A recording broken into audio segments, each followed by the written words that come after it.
Bueno, mis amados hermanos, hoy quiero compartirles un tema dándole continuidad a nuestras predicaciones expositivas del Evangelio según Mateo. Hemos estado predicando alrededor de 2 años y medio el libro de Mateo, ya estamos en el capítulo 20 y hoy hemos llegado a los obreros de la viña. Entonces vamos a entrar a la lectura de la palabra de Dios. Dice así Mateo capítulo 19 del verso 30 hasta Mateo capítulo 20 verso 16. Dice así la palabra del Señor. Pero muchos primeros serán últimos y últimos primeros. Luego dice el verso 1 de Mateo 20. Porque el reino de los cielos es semejante a un hombre, padre de familia, que salió por la mañana a contratar obreros para su viña. Y habiendo convenido con los obreros en 1 denario al día, los envió a su viña. Saliendo cerca de la hora tercera, vio a otros que estaban en las plazas desocupados, y les dijo: Id también vosotros a mi viña, y os daré todo lo que sea justo. Y ellos fueron. Salió otra vez cerca de la hora sexta y novena, e hizo lo mismo. Y saliendo cerca de la hora 11, halló a otros que estaban desocupados, y les dijo: ¿Por qué estáis aquí todo el día desocupados? Le dijeron: porque nadie nos ha contratado. Él les dijo: Id también vosotros a la viña, y recibiréis lo que sea justo. Cuando llegó la noche, el señor de la viña dijo a su mayordomo: llama a los obreros y págales el jornal, comenzando desde los postreros hasta los primeros. Y al venir, los que habían ido cerca a la hora 11, recibieron cada uno 1 denario. Al venir también los primeros, pensaron que habían de recibir más, porque también ellos recibieron cada uno 1 denario. Y al recibirlo murmuraban contra el padre de familia, diciendo: estos postreros han trabajado 1 sola hora, y los has hecho iguales a nosotros, que hemos soportado la carga y el calor del día. Y él respondiendo dijo a uno de ellos: amigo, no te hago agravio, ¿no conviniste conmigo en 1 denario? Toma lo que es tuyo y vete. Pero quiero dar a este postrero como a ti. ¿No me es lícito hacer lo que quiero con lo mío? ¿O tienes tú envidia de que yo soy bueno? Así los primeros serán postreros, y los postreros primeros. Porque muchos son los llamados, mas poco los escogidos, hermanos. Vamos a ir al estudio, mis amados hermanos, de esta parábola, pero no sin antes entender lo que es el término parábola, porque a veces podemos cometer errores hermenéuticos al interpretar las escrituras cuando no conocemos cómo la hermenéutica nos enseña el término parábola. El término parábola viene de la palabra griega parábole, y esta del verbo parábalo, que se traduce como comparar o comparación. Una parábola compara una realidad de la vida cotidiana con una verdad espiritual para llevar al creyente a la intención general y única de su enseñanza. Cada parábola intenta llamar la atención acerca de una verdad específica. Por eso, al leerla, debemos preguntarnos: ¿cuál es el único punto de comparación? Recuerden que la parábola es una comparación, y al leerla debemos preguntarnos: ¿cuál es ese único punto de comparación en esta narración? Y es que toda la historia me lleva hacia una sola verdad que debo encontrar en la parábola. Al mismo tiempo, ver la parábola como un todo nos ayuda a evitar el desviarnos cayendo en la alegorización, que es darle un significado simbólico a los detalles y a la historia, significado que no está en realidad en la parábola y la explicación que Jesús hace de ella. Los detalles de las parábolas pertenecen a ellas, no a la lección principal que el Señor quiere enseñar. Ellos, los detalles, solo armonizan la parábola, hace que la narración sea más vivida e interesante. Entonces, teniendo en cuenta lo que en realidad es una parábola y lo que nos enseña la hermenéutica de cómo nosotros debemos acercarnos a estas comparaciones, nos va a ayudar a evitar desviarnos de la lesión principal de lo que el Señor en realidad quiso enseñar a través de esta comparación. Los obreros de la viña, mis hermanos. Decía un predicador que esta parábola, en lugar de los traductores haberla titulado Los obreros de la viña, debió haberla titulado El Señor de la viña. Porque esta parábola nos enseña la soberanía del Señor en la gracia. Estas comparaciones, recuerde que la palabra parábola es una comparación, nos enseña acerca de la soberanía de Dios. Recuerden que los títulos, hermanos, que nosotros encontramos en la Biblia no están en el original, no hacen parte de la palabra de Dios, sino que los traductores los acuñaron allí para permitirnos una fácil ubicación dentro de todo el canon. Ahora, ¿cuál es aquella verdad en el corazón del Señor que Él quiere transmitir con la comparación de los obreros en la viña? Hermanos, vamos a ver y a estudiar hoy que nos habla de la soberana gracia de Dios en la elección. Que el principio operativo del reino de los cielos no es el mérito, sino la gracia de nuestro Señor Jesucristo. Que no es por obras para que nadie se gloríe. Hermanos, ¿cómo se aplica esta parábola a la soberanía de Dios en su elección? Hay una doctrina que se llama la doctrina de la elección incondicional de Dios, que es la que yo creo que Dios nos ha elegido desde antes de la fundación del mundo, y que esta elección es un monergismo, que el hombre no tiene ahí aporte, sino que es de Dios, porque es un don de Dios. Vamos a verlo hoy, hermanos. Entonces vamos a ir leyendo estos versos de Mateo 19, desde el 30 hasta el capítulo 20, en su verso 16, y vamos a ir revisando cómo esta comparación nos ayuda. Dice así: pero muchos primeros serán últimos, y últimos serán primeros. Es agradable, mi amado hermano, ver que así como en esta parábola de los obreros de la viña, está como en dos paréntesis, que son este verso 30 y el verso 16 del capítulo 20, que dice: los primeros serán últimos y los últimos serán primeros. Luego dice el verso 1 de Mateo 20: porque el reino de los cielos es semejante a un hombre, padre de familia, que salió por la mañana a contratar obreros para su viña.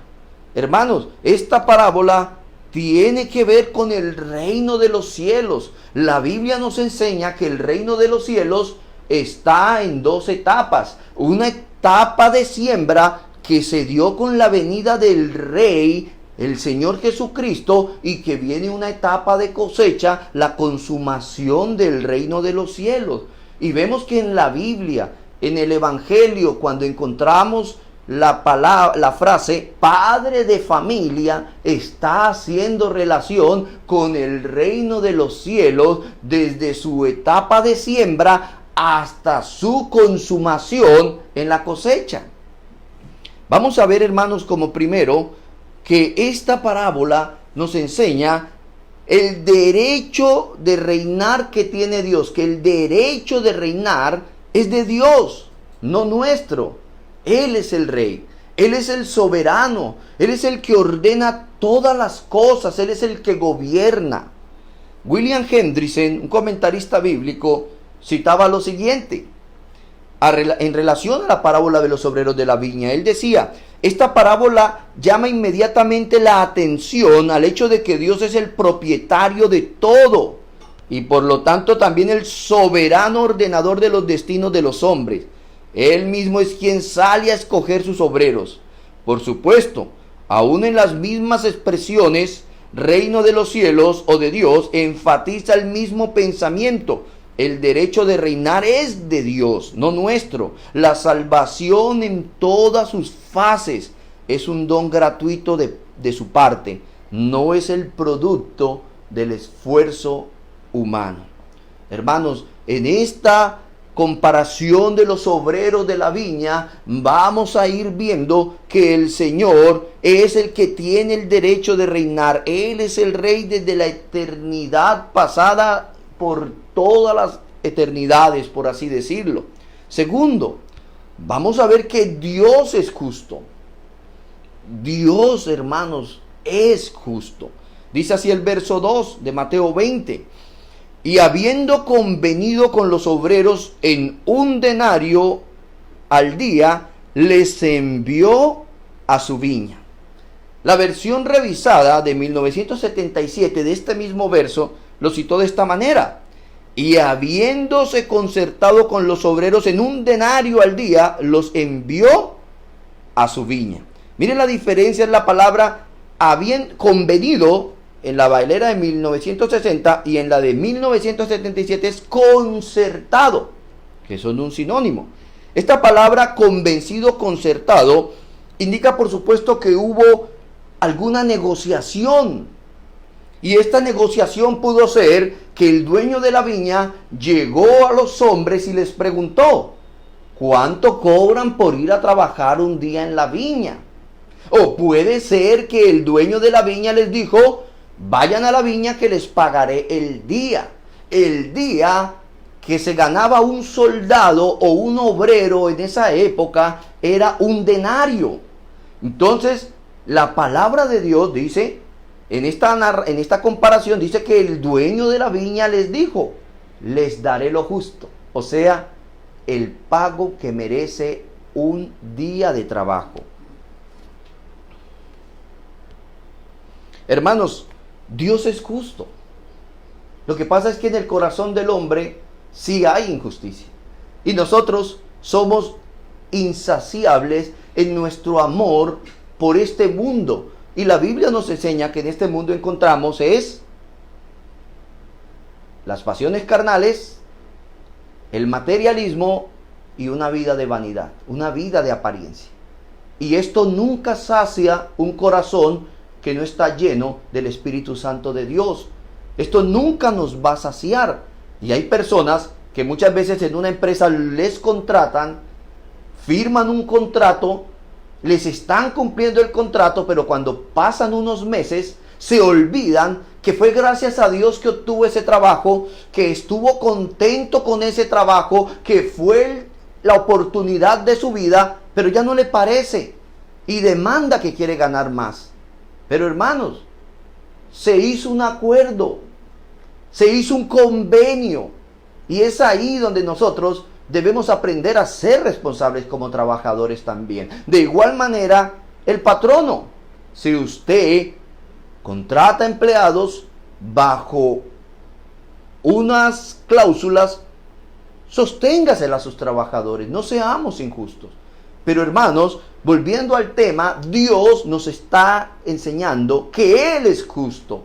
Él le dijo a estos obreros de primera hora: les pagaré el día. Y hizo un acuerdo con ellos, porque Él es justo. ¿Qué nos dice la Biblia de la justicia de Dios? Salmos 11, verso 7. La traducción al lenguaje actual lo enseña de esta manera: Dios es justo de verdad. Me gusta como dice: Dios es justo de verdad y ama la justicia. Por eso la gente honrada habrá de verlo cara a cara. Hermanos, si en nosotros no hay honradez, no vamos a verle cara a cara. Salmo 119, verso 137 dice: justo eres tú, oh Jehová, y rectos tus juicios. Él promete pagar lo que es justo. Sigamos en la comparación. Verso 3 de Mateo 20. Saliendo cerca de la hora tercera del día, o sea, a las 9 de la mañana, primero fue a las 6, vio a estos hombres que estaban ahí a la primera hora y les dijo: vayan a mi viña, les pagaré lo que vale el día de trabajo. Esos hombres se fueron contentos. Llegar a las 6 de la mañana y que de una me salga trabajo es una buena oportunidad. En esa época todos trabajaban al día. Y luego dice que salió a las 9 de la mañana y vio a otros que estaban en las plazas desocupados. Y les dijo, id también vosotros a mi viña y les daré lo que sea justo. Y ellos fueron. Hay que notar que estos hombres, a diferencia del primer grupo, no entraron en acuerdo del salario con el dueño.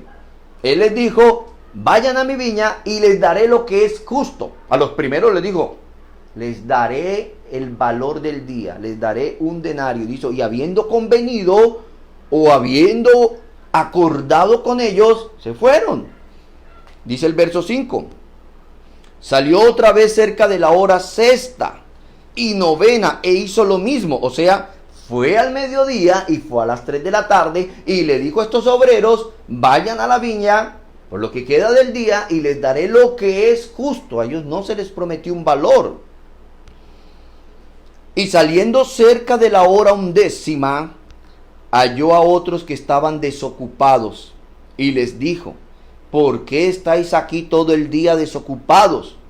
Le dijeron, porque nadie nos ha contratado.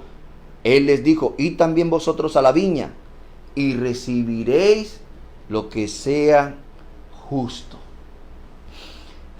Vemos el dueño de la viña, hermano, durante el transcurso del día, haciendo 4 viajes adicionales a la plaza para contratar obreros. Hace un segundo viaje alrededor de las 9. La tercera hora corresponde a las 9 de la mañana de nuestro tiempo. Luego hace viajes adicionales a la 6ª y 9ª hora. Y por último, hace un viaje a la 11ª hora, a las 5 de la tarde. Solo faltando 1 hora para terminar. Hermanos, usted se ha preguntado, ¿por qué el Señor Jesucristo utilizó esta parábola? ¿Será que nuestro Señor Jesucristo se paró en ese momento y dijo, ¿qué eres invento? No, Él es Dios. Recordemos lo que enseñábamos ayer en la mañana. Jesucristo es Dios, hombre, y que Él era una persona con 2 naturalezas. Una naturaleza 100% divina y una naturaleza 100% humana. Por lo tanto, Dios conoce todas las cosas. Conoce todas las cosas porque Él decretó todas las cosas. Desde la eternidad pasada, Él decretó todas las cosas. Y como Él decretó y ordenó todas las cosas, Él tiene un preconocimiento o una presciencia de todas las cosas que van a acontecer.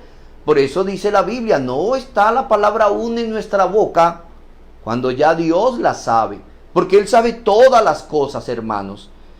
Y entonces, ¿por qué utilizar una comparación con un viñedo, con un padre de familia, con un dueño de la viña y con unos obreros? Hermanos, resulta que investigando por el internet me puedo dar cuenta que en el negocio de la vendimia, ¿sí?, o en el cultivo de uvas para vino, las uvas tienen un proceso en la producción y cuando ellas llegan al día exacto de madurez y se recolecta ese mismo día, la calidad que ofrecerá el vino es de un 100%. Pero cada día que esas uvas lleguen a la madurez y se expongan al sol, empieza a perder la calidad del producto y por ende el valor del mismo. Por eso hoy en día en los viñedos utilizan grandes maquinarias agropecuarias para la recolección, pero en los tiempos de Jesucristo nuestro Señor, cuando nos visitó en su encarnación, hermanos, todo era manual. Entonces podemos ver que en el negocio de la vendimia este hombre tenía el afán de cosechar ese mismo día. Por eso probablemente salía cada hora. Pero Cristo, que todo lo sabe y que estaba dando una lección central a los fariseos y escribas que estaban alrededor de él, utilizó esto para enseñarnos que Dios es soberano en su elección, que Él es el dueño de la viña y que Él es el soberano en el tiempo en que nos llama a todos y a cada uno de nosotros. Vamos a ver como tercero la abundante generosidad de su gracia. Hermano, veremos que el principio operativo del reino de los cielos no son los méritos. A veces creemos que si nosotros hacemos mucho, esto nos va a hacer más aceptos delante de Dios. No, hermanos. Usted no va a ser más aceptado delante de Dios por dar dinero a las iglesias. Tampoco por tener una actitud de ascetismo, de autosufrimiento. Tampoco por adoptar prácticas legalistas.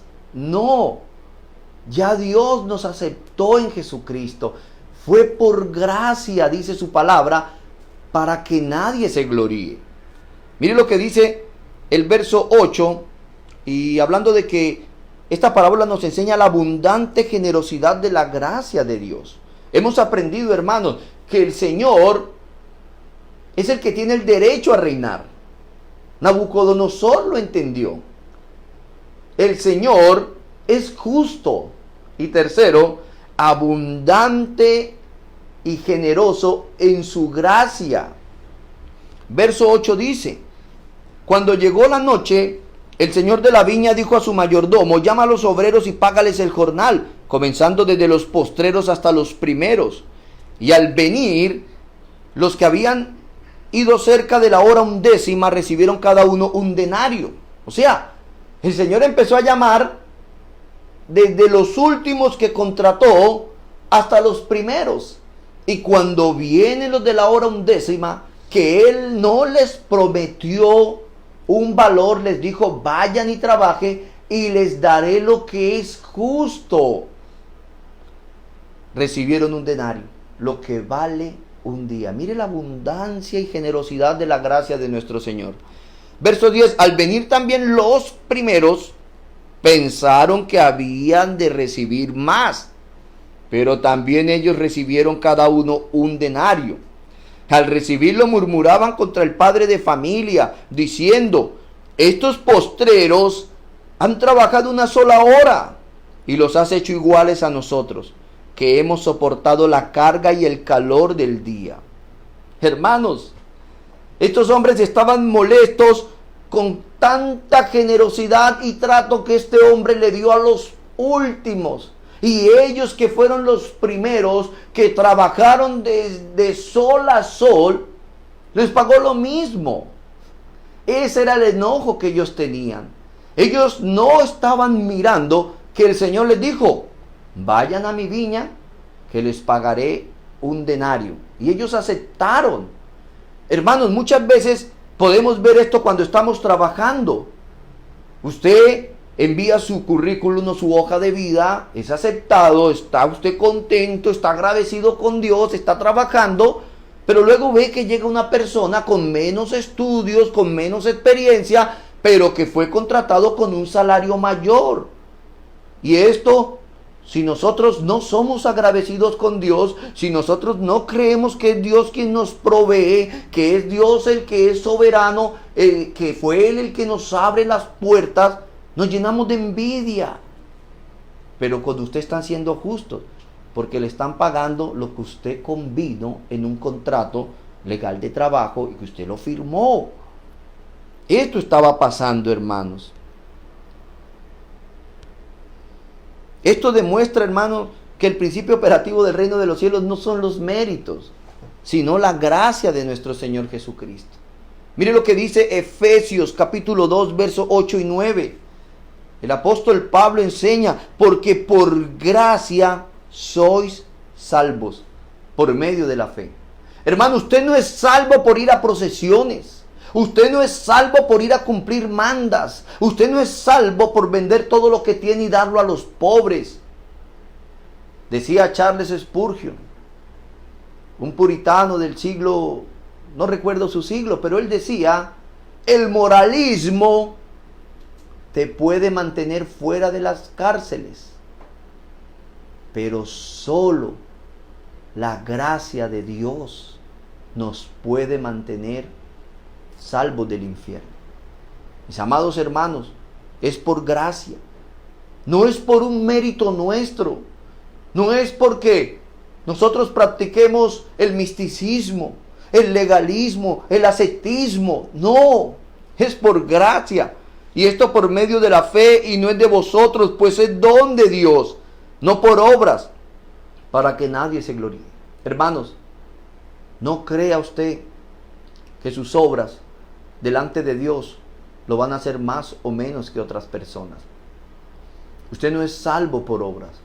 Hermanos, nada llenará tanto la expectativa de Dios como el sacrificio de su Hijo unigénito en la cruz del Calvario. Mire cómo dice la versión Palabra de Dios para todos estos dos versos. Dice, ustedes fueron salvos por gracia. Ustedes fueron salvos gracias a la generosidad de Dios, porque tuvieron fe. No se salvaron a sí mismos. Su salvación fue un regalo de Dios. La salvación no es algo que ustedes hayan conseguido, pues nadie puede decir que se salvó a sí mismo. Hermanos, la parábola de los obreros de la viña nos deja ver la justicia de Dios y su abundante generosidad en gracia. Este hombre, este padre de familia, este hacendado que obviamente representa a Dios, fue justo. Fue tanto justo como generoso. Con el primer grupo de trabajadores él fue justo, ya que aceptó pagarles un denario, el salario ordinario por un día de trabajo. Y luego él fue progresivamente siendo más generoso con los obreros que entraban progresivamente hasta que llegaron los de la última hora. Esa es la generosidad de la gracia de Dios para enseñarnos a nosotros que no es por nuestras obras, no es por méritos humanos, es por los méritos de Jesucristo. Por eso cuando oramos al Padre, oramos en el nombre del Señor Jesús y no decimos en el nombre de nuestro Señor Jesucristo como una palabra clave que abre las puertas de la bendición como enseñan en otros lugares, sino que no venimos en nuestro propio nombre manchado por el pecado de Adán. Venimos a Él no por nuestros méritos, sino por los méritos de nuestro Señor Jesucristo. Un pastor decía, Dios, no me des lo que merezco. Y parece raro, ¿no? Porque nosotros vivimos a diario pensando que merecemos todo, pero no merecemos nada. Porque desde que nos levantamos en la mañana, nuestros pensamientos están tan alejados de Dios, que es su gracia la que nos lleva otra vez a Él. Decía una frase de un puritano, oh corazón mío, dime dónde has estado hoy. ¿Cuál es el primer pensamiento que llega a su vida, hermanos? Muchos se levantan y lo primero que hacen es mirar sus perfiles en redes sociales, saciar sus necesidades humanas, pero se olvidan de darle gloria al que nos mantiene con vida. No es por nosotros, amados hermanos. El Señor les pagó a estos obreros no según la deuda, sino según la necesidad de gracia que todos ellos tenían. Esto que nos enseña, hermano, que la justificación no tiene medidas ni graduación, de que nadie es más justo que otro. El apóstol Pablo, con todo instrumento que fue de Dios, no es más justo que nosotros. Y aunque esto suene feo, decía Charles Slater en su libro Regeneración y Justificación, Cristo no es más justo que nosotros. ¿Por qué, hermanos? Porque Él nos dio su justicia. Somos justificados en Cristo. Todos tenemos la misma justificación delante del Padre. Ahora, hermanos, vamos a ver como cuarto la soberanía de Dios al otorgar o conceder su gracia. ¿Qué hemos aprendido, mis amados hermanos del Señor? Hemos aprendido que el Señor es el que tiene el derecho a reinar. Él es el dueño del cosmos, Él es el dueño de la vida. El Señor es justo, que el Señor tiene una abundante y generosidad, gracia para nosotros. Y como cuarto, su soberanía al otorgarnos o concedernos su gracia. Verso 13. Él respondiendo dijo a uno de ellos, aquellos de la primera hora, que estaban enojados, y les dijo: amigo, no te hago agravio, ¿no conviniste conmigo en un denario? Otra versión dice: no he sido injusto contigo, te estoy dando lo que convinimos. Toma lo que es tuyo y vete. Pero quiero dar a este postrero como a ti la soberanía de Dios. ¿No me es lícito hacer lo que quiero con lo mío? ¿O tienes tu envidia porque yo soy bueno? Hermanos, en el ámbito de la salvación, la gracia y la fe no es nuestra, es un don de Dios. Él puede hacer lo que quiere con lo que es de Él. Nosotros los cristianos, si nos preguntan, ¿usted cree que Dios es soberano? Asentimos: sí, Dios es soberano. ¿Usted cree que Dios ordena todo y gobierna sobre el universo? Sí. ¿Usted cree que Dios es soberano para levantar un tsunami, para causar un terremoto? Sí, Dios es soberano. ¿Usted cree que Dios es soberano en darnos riqueza o pobreza? Sí. Entonces, ¿por qué nos cuesta creer que Dios es soberano en el otorgarnos su gracia? ¿Por qué nos cuesta creerlo si está en la Biblia desde el Génesis hasta el Apocalipsis? Caín fue desechado, Abel fue aceptado. ¿Por qué Dios llamó a Abraham del paganismo y no llamó a sus primos? Lo vemos en Jacob y Esaú. ¿Por qué Dios llamó a Pablo, un hombre que como un toro respiraba amenazas contra la iglesia de Cristo, los encarcelaba, los presentaba para que fueran asesinados? ¿Y por qué no llamó a Caifás o a Poncio Pilatos? Dios es soberano en su elección, hermanos. Es por gracia, para que nadie se gloríe. Esto nos enseña, como dice su palabra, hemos sido elegidos desde antes de la fundación del mundo. Job capítulo 23, verso 3, hermanos, mire lo que dice. Pero Él es soberano. ¿Quién puede hacerlo desistir? Lo que Él quiere hacer, lo hace. Salmo 135, versos 6 y 7. El Señor hace todo lo que quiere en los cielos y en la tierra, en los mares y en todos sus abismos. Levanta las nubes desde los confines de la tierra, envía relámpagos con la lluvia y saca de sus depósitos los vientos. Ahora, hermanos, cuando Pablo detalla la doctrina de la elección en particular, en su 9º capítulo a las epístolas de los Romanos, dice lo siguiente. Romanos capítulo 9, versos del 6 al 16. Presten mucha atención. Dice, hablando Pablo de la nación de Israel, de la Israel pactual de la antigüedad, de aquella cuyo Dios se divorció, dice Pablo. Probablemente muchos le estaban preguntando, o él decía antes, ¿será que Dios falló? Mire lo que dice. No es que la palabra de Dios haya fallado, porque no todos los que descienden de Israel son israelitas. Ni por ser descendientes de Abraham son todos hijos, sino en Isaac te será llamada descendencia. Esto es, no los que son hijos según la carne son los hijos de Dios, sino los que son hijos según la promesa son contados como descendientes. Porque la palabra de la promesa es esta: por este tiempo vendré y Sara tendrá un hijo.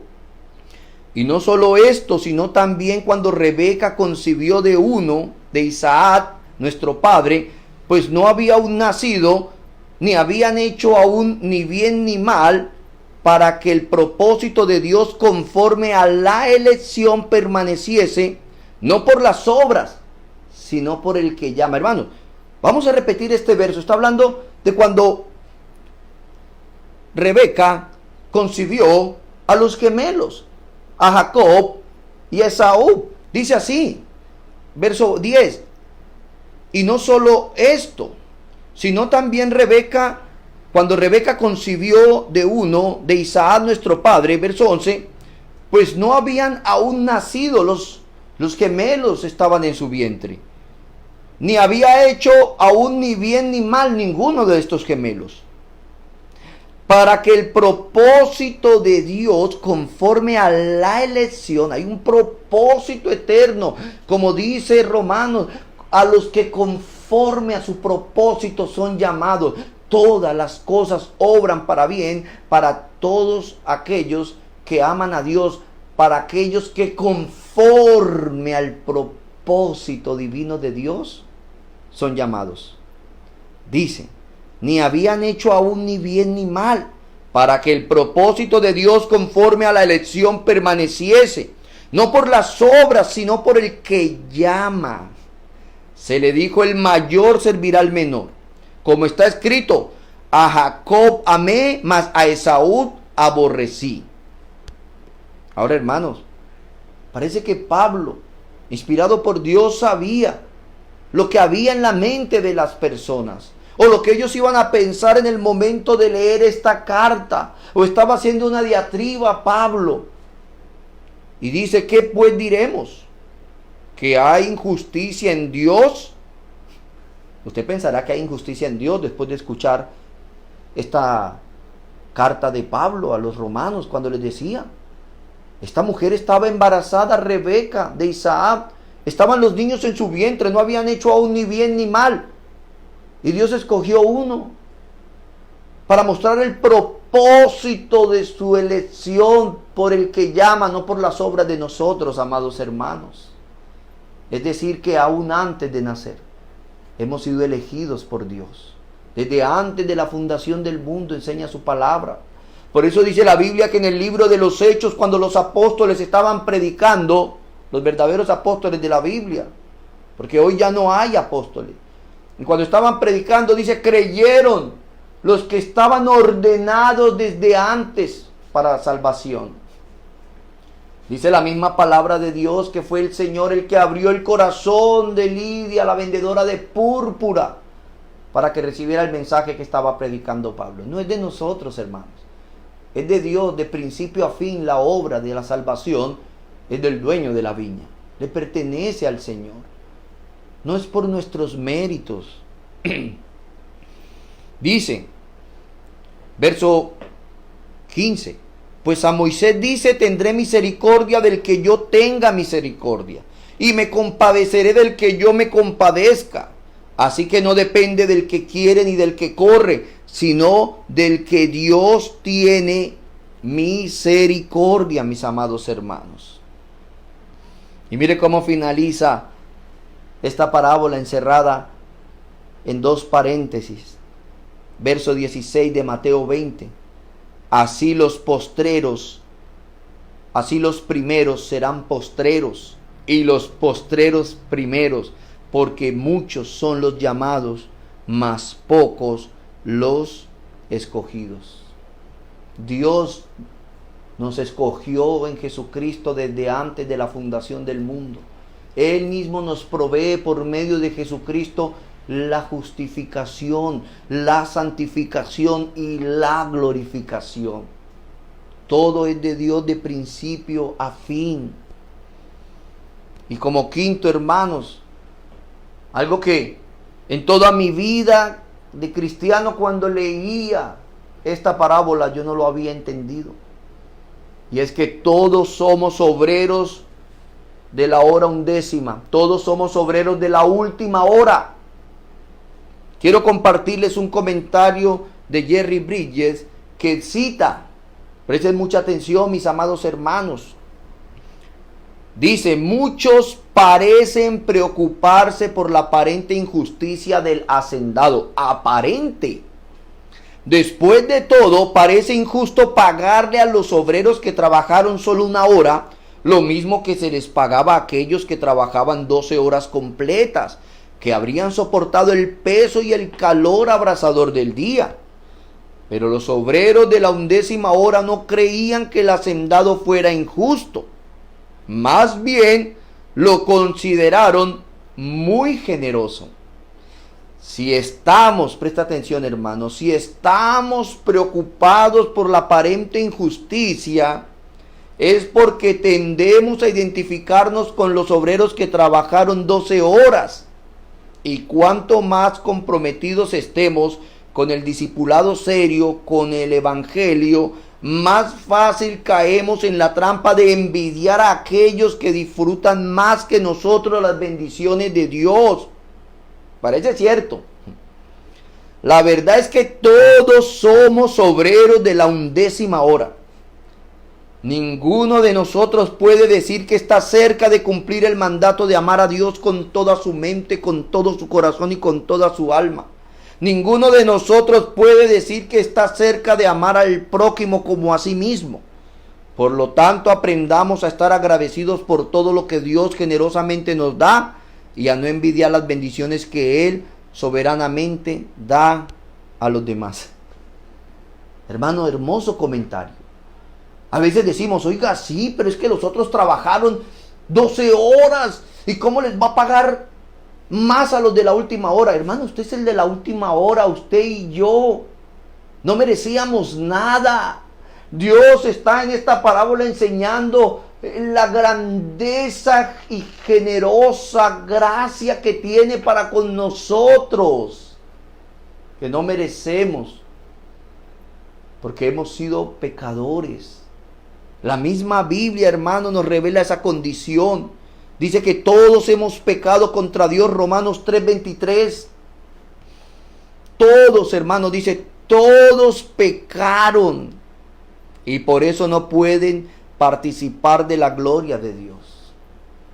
¿No dice la Biblia, hermano, que el que dice que no peca sea Dios mentiroso?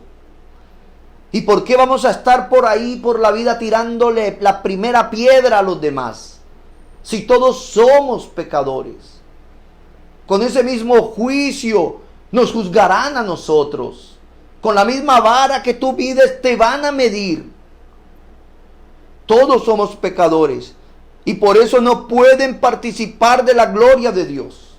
Hay una versión que me gusta que dice, por cuanto todos pecaron, fueron privados de las bendiciones gloriosas de Dios, de su salvación, de ese paraíso que Dios había hecho para Adán, pero por culpa de Adán. Nuestro representante federal ante Dios, que pecó, nosotros solidariamente llevamos esa culpa. Nos fue imputada a nosotros. Estamos privados de la gloria de Dios. Hermanos, no hay nadie que diga que merece su salvación. Así que todos somos los obreros de la última hora. Somos incapaces de hacer algo por nuestra salvación. La Biblia nos revela nuestra condición de que somos incapaces de hacer algo por nuestra salvación. Romanos 3, versos 10 y 12. Como está escrito, no hay justo ni aun uno. Hermanos, si usted se cree que es muy justo, entonces usted está diciendo que Dios en su consejo eterno se equivocó. Que la Biblia no es verdad. Todos luchamos con nuestra carne. La Biblia nos enseña la doble esencia que tenemos en nuestra vida cristiana, que aunque tenemos el Espíritu Santo de Dios, nuestro Señor, en nuestras vidas, produciendo el fruto de su Espíritu Santo, estamos en la carne, y que el fruto de la carne también se levanta, pero el fruto del Espíritu se opone a él. No hay justo ni aun uno. Como está escrito, no hay justo ni aun uno, no hay quien entienda. No hay quien busque a Dios. Todos se desviaron, a una se hicieron inútiles. No hay quien haga lo bueno. No hay ni siquiera uno. Hermanos, aún nuestros actos de bondad son guiados por el Señor. Todo lo controla el Señor. ¿Estaba usted de pronto participando de la huelga con los trabajadores de la primera hora de la parábola? No sé si hay alguna organización que se llame Primera Hora. Estoy hablando de la parábola. ¿Participó usted, hermano, de esa huelga de los obreros de la primera hora, llamando injusto al Señor, sabiendo que tú eres un obrero de la 11ª hora, que no merecemos nada, que somos incapaces por nosotros mismos de hacer una buena obra, porque por la caída de Adán se nos imputó, hermanos, esa doble base, una base legal, se nos imputó su pecado y solidariamente compartimos su culpa? También, hermanos, por naturaleza, por algo ordinario, se nos transmitió la corrupción por nacimiento. Somos incapaces. Decía Charles Spurgeon, la verdad es que si Dios no me hubiera elegido a mí, yo nunca lo hubiera elegido a Él. Pero a veces, hermanos, nos creemos que somos tan santos que es por nosotros y menospreciamos a los demás. No, estamos equivocados. Y por lo tanto, hermanos, somos merecedores de la muerte eterna. Mire lo que dice Romanos 6:23 en su parte A. Porque la paga del pecado es muerte. La paga del pecado es muerte. Todos pecamos en Adán y todos merecemos la muerte. Todos somos incapaces, todos somos pecadores, todos somos reos de juicio. Entonces, ¿por qué exigir, hermanos? Dígame, ¿qué me da a mí las facultades para exigir a Dios y llamarle injusto como los obreros de la primera hora? Hermanos, si recibiéramos lo que merecemos, estamos todos condenados al lago de fuego que arde. Como citó Charles Leiter, quiero compartirles este comentario, dice: todo pecador es un fugitivo de la justicia. A pesar de la condición presente de su corazón, él tiene una culpa objetiva, fuera de sí mismo a los ojos de la ley de Dios. Tal vez no tenga sentimientos de culpa, pero sin embargo se considera culpable o condenado. Todos sus crímenes pasados piden a gritos que su castigo sea pagado y la justicia sea satisfecha.